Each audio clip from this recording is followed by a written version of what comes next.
Hi. Good afternoon. Good afternoon. Let me see the light. Good afternoon. It's been a while since I came here. I hope you've had a good week.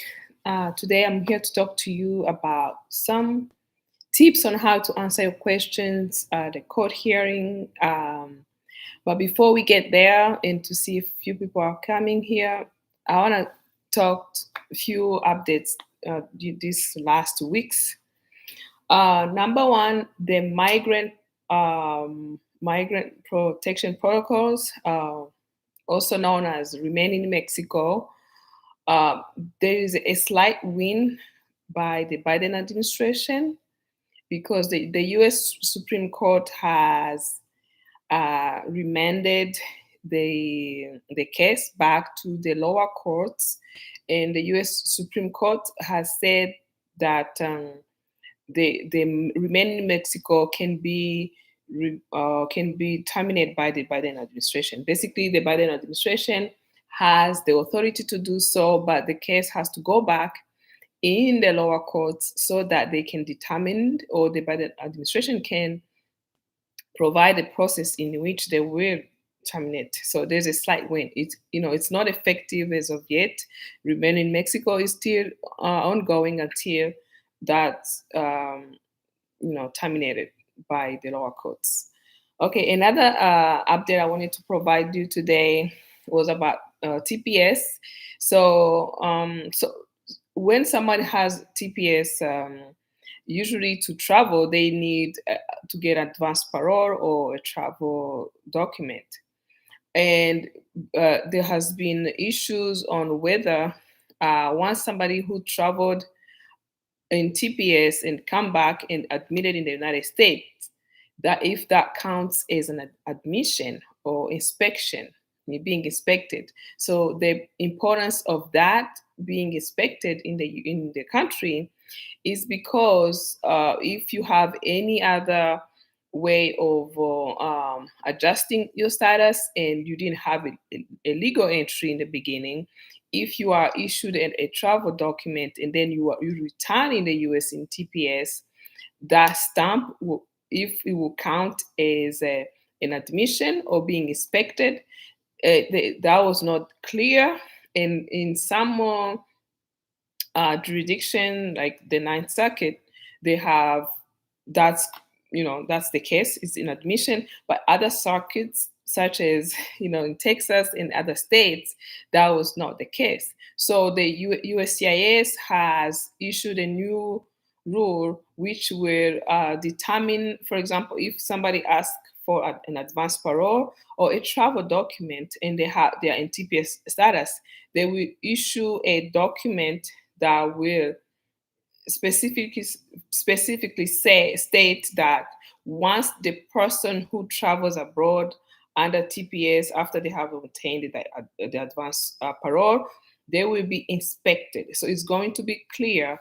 That way, this is going to allow a lot of people who are in TPS but who came in the United States without a legal entry and who will be able to adjust, or those who otherwise were not able to adjust, meaning they have to have an underlying petition that will allow them to adjust. However, because of that issue of being inspected or not, they will not have been able to do so. So those are the new updates. Now, why did I decide to do this short video on, like, basically give you tips on how to answer your questions in a court hearing, asylum specifically? It is because when your testimony, if you have an asylum case pending, your testimony is the key of obtaining your asylum. So it doesn't matter how many documents of proof you provide, how many country reports you provide. If you cannot express yourself, if you cannot provide a concise, clear, precise, credible testimony during your hearing, then you may miss out a chance to obtain asylum. This is specifically concerning countries that are not, I guess, that the U.S. Immigration judges are not familiar with. For example, here in Houston, Texas, the judges are, in my understanding, they are familiar with cases from the Northern Triangle, like El Salvador, from Nicaragua, from Guatemala.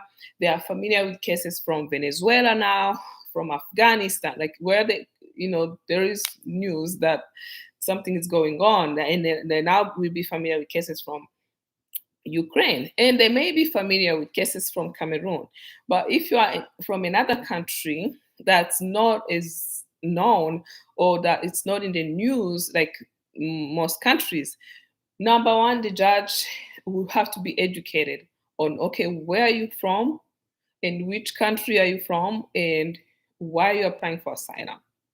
And you have to provide a clear and concise and precise answer.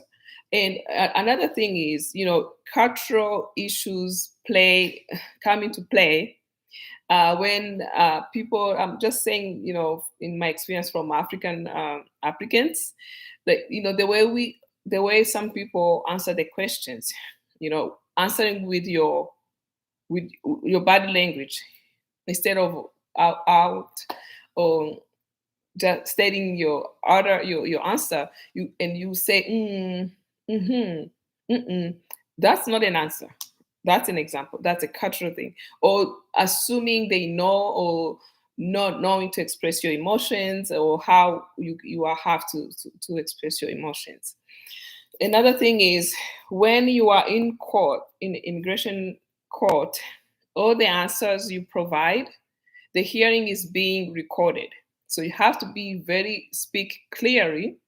You have to speak loud, and to speak in the microphone, so that the answers you give will be transcribed. That means after the hearing, if by any chance you do not succeed, then you file an appeal, and we get a transcription of all everything that has been said. If whatever you said is inaudible, it's going to say inaudible. Answer inaudible. So, and then how are you going to prove it on appeal what you said in your hearing? So let's go. Number one, how to answer questions. So there are different types of questions. There are questions that ask yes or no. So, and then before I get there, when you go to court, this is how it is. Your attorney will not testify on your behalf. Your attorney will prepare you, and you have to prepare with your attorney at least three times before your hearing. So you will go in court, you'll be sworn in, and then the judge will give the floor to your attorney to pose questions. So the attorney will ask you questions. That's called direct examination. After the attorney asks you questions, then the government attorney will cross-examine you. And then the attorney can redirect, and there could be another cross-examination. So in the direct, it's very important to practice with your attorney which question you're going to say yes and no, and provide a clear, concise answer. For example, if I ask you a question, have you ever been harmed in your home country? The answer is yes. Stop there. And then the attorney will ask you, what happened? Then you say, this is what happened. And then when, how, by whom, and why. And then you answer the question. So if I ask you, for example, who harmed you? No, have you been harmed in your home country? Yes, I've been harmed so many times.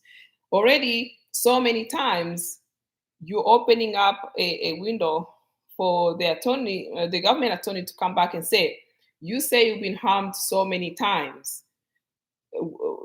Provide exactly when and when and when. And if you, in your declaration or in your previous application during the asylum application with the USCIS, you say, I have been harmed twice. And then in court, you will say, I have been harmed so many times. So many times, that means more than a couple times. So already you are providing room for confusion and lack of credibility. And you're opening, a can of worms. Like, you have to say, okay, you say, so I've been harmed so many times. Then the cross examination, the government attorney will say, okay, when and when, and then you say which year, and then when, and then if you cannot mention, if you cannot provide uh, all those times, then there's gonna be an issue of whether you are credible or what you're saying is true or not. However, if you say yes, I have been harmed, and then you let the attorney then direct you in answering when, and then you say, okay, in 2015 here's what happened, and then in 2017 here's what happened, in 2019 here is what happened. So, and that will be clear. There will be no confusion. There will be no open room for questioning or additional questioning by the government. So that's a number two. Number three, it's very important that, and it's okay if you don't remember a question, something, some event. You say, I don't recall, I don't remember, I don't know exactly, instead of saying something, like feeling you have to say something because they ask you a question. It's okay to say, I don't remember, if you don't remember. The other, and the other thing I would say about in direct questioning is, do not sound rehearsed. So actually, some experts advise to not read your declaration 2 days before your asylum hearing. So if you have to read your declaration, read it a week before, 5 days before, and put it away, and just be natural. Because the more natural you are, the more forthcoming in your answers, instead of thinking and then sounding rehearsed, like you are, basically narrating a story that's not yours. It's better to say, not read your declaration and answer questions, yes questions, no questions, um, concise questions, short answers. Do not generalize. I'll give you an example here. I was in the individual hearing, and then in the cross examination, by the way. So that's why usually with your attorney you have already practiced. So if if you have an attorney and they only prepare you for the questions they will ask you, and they do not anticipate the question the government will ask you, because the government is not really your friend. The government attorney, it's the opposing party, so they want to win their case. So in the cross examination, the attorney may come back and say, so who do you fear in your home country? Who exactly do you fear? Well, and then you feel like, oh, who do I fear? You could say, okay, I fear the government.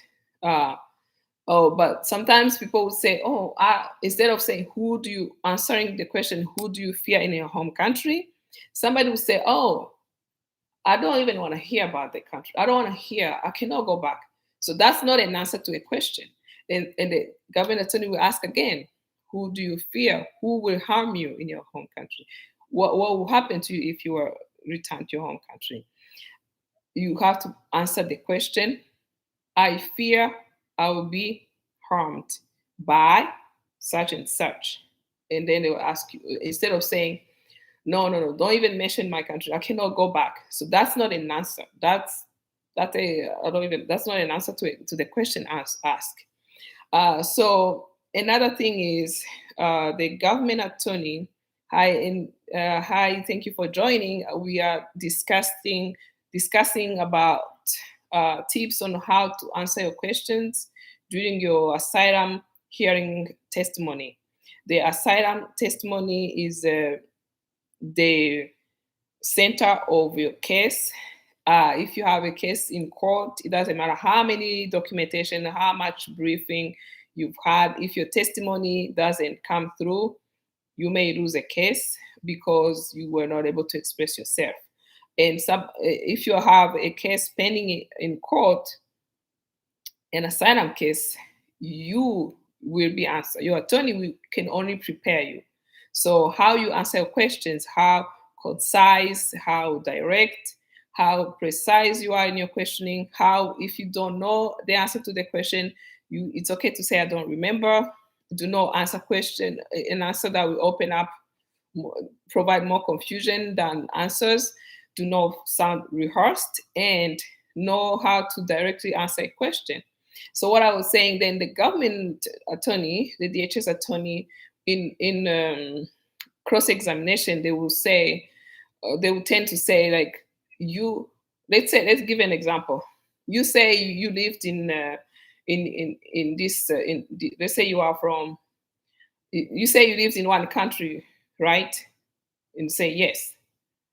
Uh, but if you know you lived in more than one country, then you can say yes, but I transitioned or I traveled through this other country when I was coming to the United States.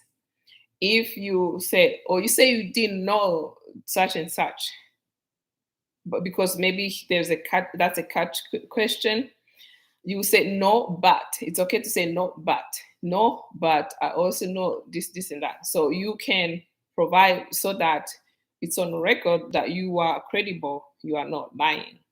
So, and if you do not understand the question, or if the government attorney or your attorney compound questions, by the way, that's if the DHS attorney put two or three questions together, it's your attorney's job to objection, a compound question, so that they can break it down instead of say, let's say a compound question is like, so you say you are from Venezuela, and you are you are fearing for your political opinion, and you didn't express that opinion in your country, right? So that's like three questions in one. So that you shouldn't say your first of all, your attorney should say objection, a compounded question. So they can then the government attorney will have to break down the question. So the judge will sustain your objection. Or if that this happens a lot when it's the government attorney who's asking you a question, because it's the opposing party. Usually your attorney, you are familiar with your attorney and you already practice questions. So if you don't understand the question, it's okay to say, I'm sorry, can you repeat the question? Or if you understand the question, but you kind of thinking of somehow how to answer the question, you can also ask the please, can you repeat the question, to give you time to kind of correct yourself.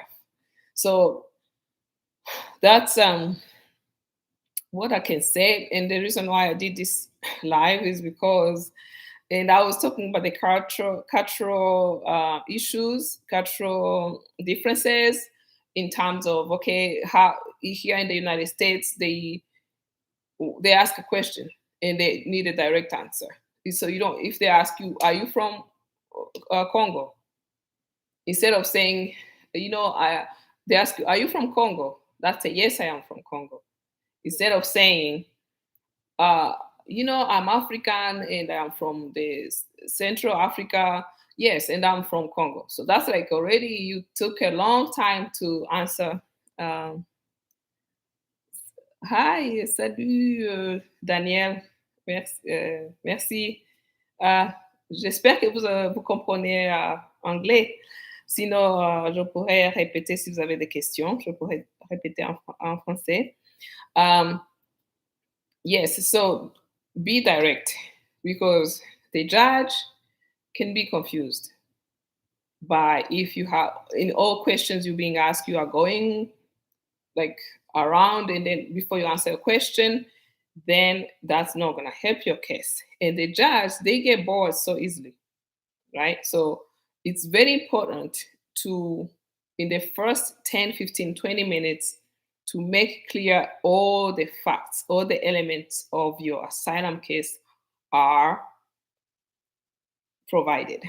This will, everything that's going to come after, you already planted a seed in the judge's mind. Okay, this is what happened. Because asylum, what do you need to prove? Um, I'm applying for asylum because I have been harmed because of one of, or at least one of the five protected accounts, because of my nationality, my race, political opinion, religion, or I'm a member of particular social group.